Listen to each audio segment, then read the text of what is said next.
We have here Caritta Seppä from Tespack. Before we start, I thought we all get enlightened by what actually Tespack does and does so well in the market. In the future, at Tespack, we envision that you will be able to charge all your mobile devices from our smart packs wirelessly. The idea of solar smart packs was born when I was in the Special Forces while on deployment in remote areas where we didn't have energy. Based on that experience, we started developing a solution that would enable extreme adventurers and people in the outdoors to create their own energy for their mobile devices while traveling. We needed to do what Tesla did for the electric car. We needed to create a product that was desirable, that was beautiful and practical. So in the last 12 months, Tespack has been proven to be a reliable source of energy for filmmakers, for extreme adventurers, for research scientists. We're proud to say that Tespack has reached 3 of the highest peaks in the world and also has reached the Antarctic. We need your help in order to bring these powerhouses from the extreme to the city. Now, I have a question for yourself. Do you want to be the master of your own energy?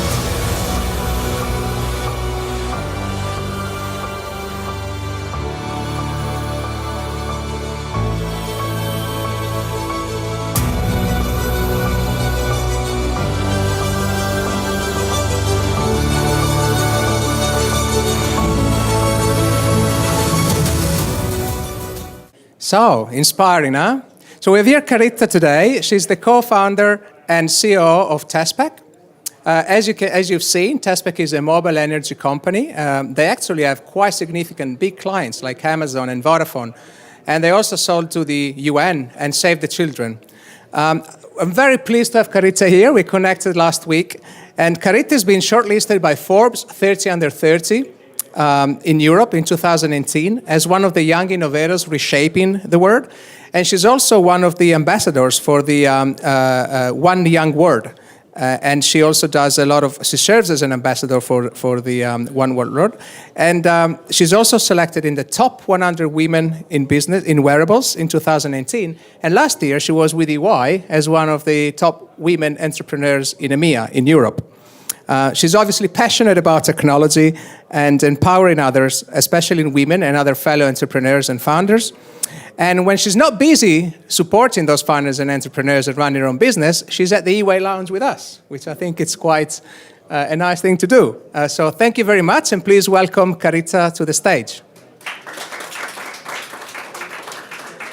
Now, the story of Tespack. When I saw the video and what they do, all I wanted to know was, how did it start? Well, thank you first for having me today here. I mean, as you saw already on the video, we focus on mobile energy. I'm sure pretty much every one of you knows the feeling of what it means to run out of battery on your phone. I mean, this happens to us every day on the city, but what about for the people in the rural areas, rescue workers, soldiers, humanitarian agencies? It becomes a matter of life and death. So we focus on being that company that ensures that you will never run out of battery. How did Tespack started? You saw on the video one of the founders of the company. He has a background in special forces. Yeah, I don't think it's working that much. Let's try again. That's better. So he has a background in special forces and being on the middle of jungle in the Amazon on a deployment. He truly knows the meaning what it means not to have power to communicate with your troops, what it means not to have power for devices. We met at the same university back in London. That's actually where all of us founders we met. We went to the same uni. We all studied different topics. I'm not an engineer in my background, which is kind of also one of the key messages I want to be giving, that you can start a technology company and go to the technology field, even if you're not a programmer or an engineer. We all met together. We all have different backgrounds. And we all saw that there is a need in the market. We need to have energy. It is the enabler for everything. And that's how pretty much Tespack got born. That's brilliant. Jeffrey mentioned the 7 drivers of growth framework. Caritta has actually gone through a workshop and the 7 drivers of growth back in March. Now, the question that Jeffrey mentioned a couple of the things that typically people find of value, but as you reflect back on the experience, what was the key thing for you that really drove it home and said this was a valuable time that we spent doing this exercise? Actually, something that I was also laughing when Jeffrey mentioned is that, especially if you have your own company or you work in a startup, you tend to do everything by yourself. And I think it was definitely one of the realizations that you were, or especially founders, you wear way too many hats. You're really trying to be doing many things at the same time. And many times you think that, you know what, rather than just using this time on telling you what to do, why don't I just do it myself? And you keep doing this constantly. And that becomes a major problem for the company, especially at growth stage. Like when Jeffrey mentioned, and something I realized on the sessions, that the key on the business is not to work in the business. It's basically trying to also make the business grow and to teach and learn. You have the right people to do that. So for me, it has been a message, okay, I need to try to let go on certain things, and I need to try to focus on growing the business rather than just doing everything by myself, because that's not going to work on any company. That's why I thought there was a connection there with Jeffrey. And another thing, I guess, that could be my third element is that a lot of times you meet with your co-founders, or you have like a burning platform or something that is happening right now that needs your attention. And so the meetings tend to be focused on one item. And I think to take a step back and scan across the business and a bit of a higher level as well, in my experience. But we have a little bit of a challenge here because Caritta's gone through the 7 drivers of growth, of course. And so we wanted to give a little bit of what are the things that successful companies do to accelerate their growth, some of the leading practices. But we only have 20 minutes. So we said, why don't we do similar to what we do downstairs in the meeting, one-to-one speed dating type of meeting, if we do like 7 drivers in 7 minutes. I don't know if Jeffrey, if that's done before. It hasn't been done before. So we're up for, are you up for the challenge? Oh yeah, definitely. 7 drivers in 7 minutes. Sorry, by the way, we mentioned a lot of the accolades for Caritta, but the company has actually gained quite a bit of press and awards internationally. And Caritta was also in Lima, in Peru, for instance, at the, was it Women in Tech? Yes, it was back in this June. Actually, I was one of the organizers with the Finnish Embassy and Swedish Embassy. We organized the first Women in Tech Forum in Lima, in Peru. And it was definitely an amazing experience. And can I ask you, because for people who haven't had a chance, like I was really lucky to connect with you ahead of this meeting, the company is now, it's quite a global footprint. And so, first of all, if you want to share what you're actually doing, which is amazing, but also if that was one of the things that accelerate your growth and was there from the beginning, this kind of, you mentioned someone from South America, you from the Finland, connecting in the UK, if this kind of global mindset or global footprint was something in your head when you started the company? It has been, I think, since the first day, and I think that's the message every company should look globally. I mean, especially if you come from Finland, let's face it, we are a very small market right here. So just focusing on here, that's not really the type of business we want to be doing. So actually, we are a Finnish company. We have, of all the team, there's only 2 Finnish people. All the team and the founders, we are all over the world. I mean, you pretty much name the continent region, we have somebody working from there. And that has been the mindset for us. We really focus on the diversity and on the right mentality and passion of the attitude of the people rather than just looking on the skills. You can teach skills, you can't teach a certain right of attitude. So yes, we have had the global mindset from the beginning, and I think that's what all of us in the team will share. That's amazing. I managed to listen to one of the founders' speeches downstairs, and she said very similar things in terms of mindset of the people that you're hiring as a founder and the resiliency. So that kind of thinking that sticks. So it's not my screen. You can tell that Jeffrey is a senior partner at EY. I am not, because his screen is double the size of mine. But maybe we can share this one. And we start with customer. What are some of the leading practices? And the one that resonated with you in particular was the focus on customer needs. Can you elaborate on the importance for Tespack in particular? I think especially, well, for every business, of course, there has the saying, you should always put customers always right, put customer first. To a certain level, that is completely correct. And I think how definitely there's a great story and I think example what it means that we had a customer that purchased our products, and we can basically power any laptops. Unfortunately, we couldn't power his laptop because he didn't have the right adapter, but he thought that our product was faulty. It was just having the right adapter, so he wasn't happy. What it meant for us was to actually, basically it was just about communicating, talking with him, rather than just running away from that. And we were able to turn this angry customer into one of the biggest advocates of today that we have for Tespack. So I think this is just the message, even if certain things don't go right, or if the customer is unhappy, the worst thing you can do is to try to run away from the problems or not to deal with them or not to acknowledge that, you know what, you are actually right. just providing the best customer service you can, that honestly is the key to pretty much to everything. And I think that's pretty much also one of the keys I would see on this driver. So yes, put the customer needs first, but at the same time, you need to be able to communicate, be open. It's all about being open. Yeah, and turning a disappointed customer into an advocate is a good indication of how you actually behave according to your narrative. Now, the second driver was people, behaviors, and culture. And I think one of the challenges that we see as companies scale up, Jeffrey mentioned the matrix, how it becomes complicated, and then suddenly, instead of having these people innovating, you have a lot of management structures, so corporate governance. So how's you selected your retaining a culture of innovation as you scale the business? That's a real challenge, right? It's a challenge, and it's the biggest key to a company. Like I mentioned, when you look also the people to join the team, you want to have similar mindsets with the people who come in. Innovation, I mean, of course, this is different, depends on the company, but normally the startups, you focus on innovation, having something new and, technology focused.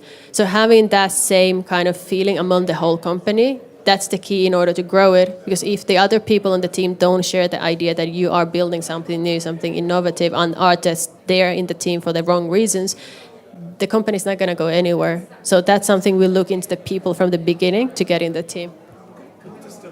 Sure. Sorry, just a quick little insight that we learned for this. This is a really good topic that we researched through the original research at the beginning. We actually did some work with Harvard Business School around this thing around innovation. And I just wanted to quickly just share this as a little aside to the story, if you don't mind. Yeah. What we found was the early stage of the business, as we discussed already, extremely exciting. All of the new product is just it consumes the whole business. And as I said already, high growth, low profitability. But what we found was that the next stage quite often happens is that you go to this operationalizing stage where you want to convert. You've got a good product, you've proved it works, and you want to go out there and you want to start making some money from it. So you start to create jobs, you start to do what you talked about, which is giving people roles, and suddenly the people that were reporting directly to you are now reporting to somebody else. And maybe that monthly or weekly meeting you had only happens with the leadership team. You're recognizing this. And what happens through this phase is what we call the operationalizing phase, is that a lot of people that were involved in the innovation at the very beginning start to feel slightly detached from the business. So two things happen. The innovation can die very easily, but also people can move on because they don't feel like they're involved enough. What we found was that the businesses that made it to market leader were the ones that actually did active things to keep the innovation going while they operationalized. And we saw lots of different ways of doing that. So I don't think there's any set rule for it. Some people created time to innovate. They rewarded innovation. They created innovation roles, not for us to judge which ones were better than others, but just to say, do something active to get that innovation and embed it in your business when you operationalize. And I think that's going to feature, look at how you get through to market leadership. Thank you. Thank you, Jeffrey, for chipping in. And anytime, I mean, if you have questions, please just... don't be shy. Caritta isn't, so why should you? Manu, we're in Finland, Matti, I know. So, I think the challenge of 7 drivers in 7 minutes, Jeffrey, we clearly failed, but we do have time. So, the driver, when it comes to digital technology and analytics, I think we're in good hands here. But you mentioned technology being adopted rapidly, and I guess in the mobile energy, I mean, we were talking about before some of the different things coming to market. So how important is that for Tespack as you go into new products as well, or new technologies, adopting new technologies? I mean, it's been important from the beginning, all the time, to adopt new technologies, but what is the key is to test, just put it out in the market, get also feedback, don't wait until something is perfect. Pretty much that's the biggest flaws anyone can do, or any company. They just keep developing, and they never launch anything. So if you wait that something is perfect, you will never have anything. Nothing is perfect. So that's the key. We started from the beginning. We just put the products in the market, even if it wasn't ready there. We have made a lot of improvements. We constantly actually improve because it's never really ready. But you need to have something on the market to also get the feedback and evolve. And that's where it's linked, the technology. Brilliant. Operations.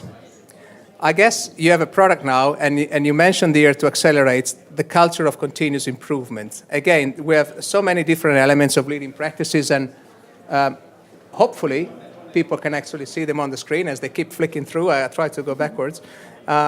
Again, if you can just elaborate in a few words of how that has been important for you so far in your journey. I mean, like, this is pretty much also, I think, linked to what I said previously, but about the culture of improvement. What we actually do also link, what I really agree completely what Jeffrey was saying, is that how do you make sure also that you improve the products is linked to the having the right people in the team to innovate. We actually held meetings. We want everybody in the company to be involved. So even if we have the founders or management, we want everybody from the intern level to be involved already on making certain decisions, being innovators. When you give this chance to everyone in the team to bring in ideas to improve the products, you not only get new ideas, because there's so many things that we don't know. We might be founders, but we really lack knowledge on certain things that a new, pair of eyes can bring. So the only way also how to improve, not just to listen to your customers, listen to everybody on your team, not just the ones on the R&D, sales or marketing. Every single one really matters and can bring something valuable back. Thank you. Funding and finance is our next driver. And I guess you've gone through a few rounds already. So what's the experience there? You mentioned the funding strategy supports the business strategy, which makes a lot of sense, but maybe it's simple to say, but not as easy to do, right? No, it's not easy to do, and I think dealing with financials, I think it's definitely probably the least exciting part, of dealing with a company. I can say it because unfortunately that's what I also do with Tespack, but it's extremely vital, especially we have physical products. There is so many things you need to take into account, not just having from the stock, but also productions. And all this is part of the whole financial strategy. But when we talk about strategy, it's not just about having financial model, having forecasts and budgets. It's actually looking ahead on the future. What we keep hearing a lot also investors, and you need to be prepared, is that you have all the materials, but how can you make it better? How do you use your financial strategy to, let's say, get better margins of the products? How can you reduce the cost for the customers? The only way to do that is to be able to have all these plans and everything ready to look on the business. It goes hand in hand, having strategy and vision for the company, but also having on the side from the financial point of view. We will not ask you the next steps here, but if you're willing to share at any stage some of the challenges. What I'd like to talk about is we mentioned your business and how you're diversified, places where you're producing, markets that you're expanding into. You mentioned the US as well as a great opportunity. How do you go about it in terms of using the kind of inorganic growth when it comes to strategic alliances and partnerships? And Jeffrey mentioned, the airlines, for instance, but what's the vision there, or why is that important to you now? I mean, partnerships are the key. It's not always just looking on customers and sales. Of course, yes, a company needs to make sales, but having a strategic key partnership with a company that might not bring sales in the beginning might bring a lot of visibility and credibility for your company. For example, we work with a lot of retailers and distributors already. Vodafone, Intersports. We're going to launch with Orange, in Jordan. So there's a lot of great deals. These bring directly, yes, money, but then you have strategic alliances with certain companies that could be even on the, airplanes or car manufacturers, which are not directly your customers, but having a big brand and a name to support and also acknowledge that you are doing something, that brings money in a longer term. So sometimes maybe companies focus a lot on thinking, okay, can that customer buy? If they don't, they just leave it alone. So you should be looking a little bit more also, okay, what else value can you bring? Just having a big name can really support and take your company further. Exactly. I'm not going to give other example of Finnish companies, but we've seen recently with Matsi in a similar environment, a brilliant example of alliances and partnerships in the US in particular. Risk. I love this one because a lot of times we talk about risk and we think how to mitigate risk. But I think for entrepreneurs, it's really important. How do I set the boundaries, my risk boundaries, so that I can still be the entrepreneur? And you selected one that really resonated with me. It's the leadership set the risk culture and appetite. What, for me at least, or at least on Tespack, this means is that everyone on the team, they will look, of course, on the founders, on the people on the top. The way you also behave, the way you act, the way you make decisions, that is something that will be automatically taught to the other people. So if your management team, if you take risks, you need to also allow everyone else to be making certain level of risks, but also acknowledge that there are failures on that. And of course, risk taking is part of every single business, I think every single operations, but it's also about acknowledging and realizing that most of the time the risk, you will fail. We have failed constantly, almost every day there's something that goes wrong, but you need to be able that this is a message you also deliver to everyone in the team, that they understand that even if they fail, it's not going to be end of the world. So everything starts from the top, and you need to be able to give the right message to people in the team. And I think this is also a great example of how all these drivers are really interconnected, because if you go back to the people, innovation and culture, you want that kind of bringing the innovation to the fore, rewarding failure in a way, but and it becomes also a risk matter if you want. Now, we have challenges here, Jeffrey, different ones. We have like slides that are skipping.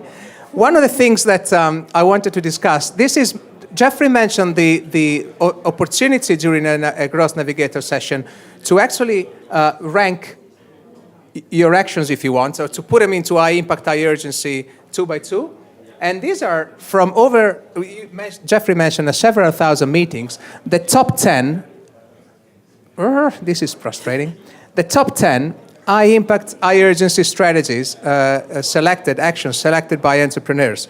So what I wanted to ask Caritta was a bit of a different question. It was, we're now at SLUSH 2019. I gave up. We're now at SLUSH 2019. So it's 1 year from now, and Tespack has had a brilliant year. You've acted on some of the actions that you identified in your Growth Navigator sessions or some of the follow-ups. So what would be the reasons, what are the key initiatives that you actually managed to drive to achieve that amazing growth?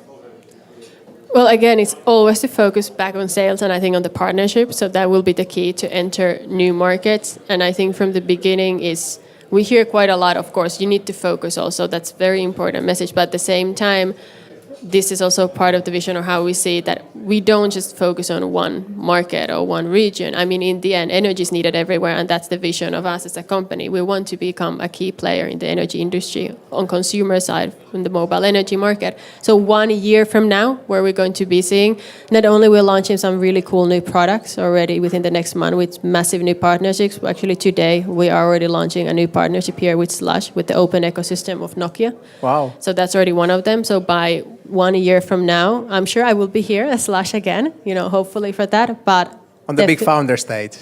perhaps. Gotta aim higher then. But let's see. But definitely the key is just to move forward, and we're going to have a lot of new partners that we're going to be launching. That's amazing. And so you came here today, and people, please do have a look if you haven't seen the products. We have the backpack here, which looks amazing because it's not just about being, self-sufficient in mobile energy. It's about fashion as well, right? Yeah. There's a key element. No, design has been always a key part of what we do. That's actually one of the products that we are launching with a couple of companies. We work with TomTom, one of the partners. This is launched next month, by the way. If you're a cyclist, go and check out our website. It's coming out next month. And that's also something many companies completely focus, forget to focus on. That it's not just the technology. You need to make something appealing, something that people also want to be buying. And design is a very important part on everything that we focus on. So 1 year from now, what will your customers say about you? Or 2 years from now? Well, we hope to hear, and this is also one of the key messages in our slogans, that we are the future of energy company that makes everyone energy independent. So I hope to hear everyone telling that, today I don't need to worry about running out of battery. I am energy independent. Thank you, Tespack. I know, and I think it's just the shift mentally. When your CEO mentioned the Tesla example, I think it's brilliant. Really drives it home. Sorry. It was a pun, but it wasn't meant to be a pun. I have one final question, and then if you do have any questions, please ask. I like this kind of a Steve Jobs at Stanford moment. So you mentioned the fact that you and the other founders actually met at uni. So I'm seeing now Tespack as a very successful company. Caritta, your name is on the papers more than this now. And the alma mater, your university, they ask you back for the graduate ceremony. So what would be the message to all new entrepreneurs, aspiring founders? What would be your message to them? To follow your passion. I mean, most important thing you can do is to do what you love. I mean, I didn't study engineering or technology, but I'm doing still today something that I started back in the university that I feel passionate about, dealing with partnerships, working with different people. And on the side, we're actually doing something good, providing access to education in rural areas. So the key message to everyone would be, find what you love to do. Forget about the rest. When you find what you're passionate about, everything will just start falling into the right line, and you will find the right, whether it's starting a company or whether it's working in the right industry, but it all starts about what you love. And that was also one of the key messages actually Steve Jobs said himself. Very good points. We have actually one final message here, and it's a quote that you actually sent me, and I think people can read it here, but it's, failure will never overtake me if my determination to succeed is strong enough. That's one of my favorite quotes. I don't know if you guys have heard that, but it's by Ogmandino. It's, by the way, an amazing book about sales. I highly recommend everyone to check it out. But I think that's like a key message on everything, that we keep failing on life, on business all the time, but you should never let that affect you. You should continue pushing and moving forward, because in the end, the only way how you can make it, whatever you think is successful, because successful means different things for every one of us, but the key message there is that you should never just give up, and failure is part of the learning. So for me, I see failure as a learning experiences. That's brilliant. One of the quotes on the website is that you're now the master of your own energy, which means no more excuses. From now on, you can travel further, higher, and longer. You decide where your journey takes you and how far you can go. And Caritta, I wish you to keep making it a great and inspiring journey, and thank you for being with us today. Good sport. Thank you so much. It was a pleasure to be here. Matsi, I know you have a final question, one of those, really. No final questions. Just a short note. We'll have the final talk at 4:15, if that's fine with Frank. So we don't need to rush from one to another. Originally, I knew this would happen. M and Caritta on the stage, with Jeffrey. It wasn't us who played the trick on the timing of the PowerPoints, but I got inside information that the timing of the PowerPoint slides was 9 seconds per slide. So that's how much we trusted your 7 drivers in 7 minutes.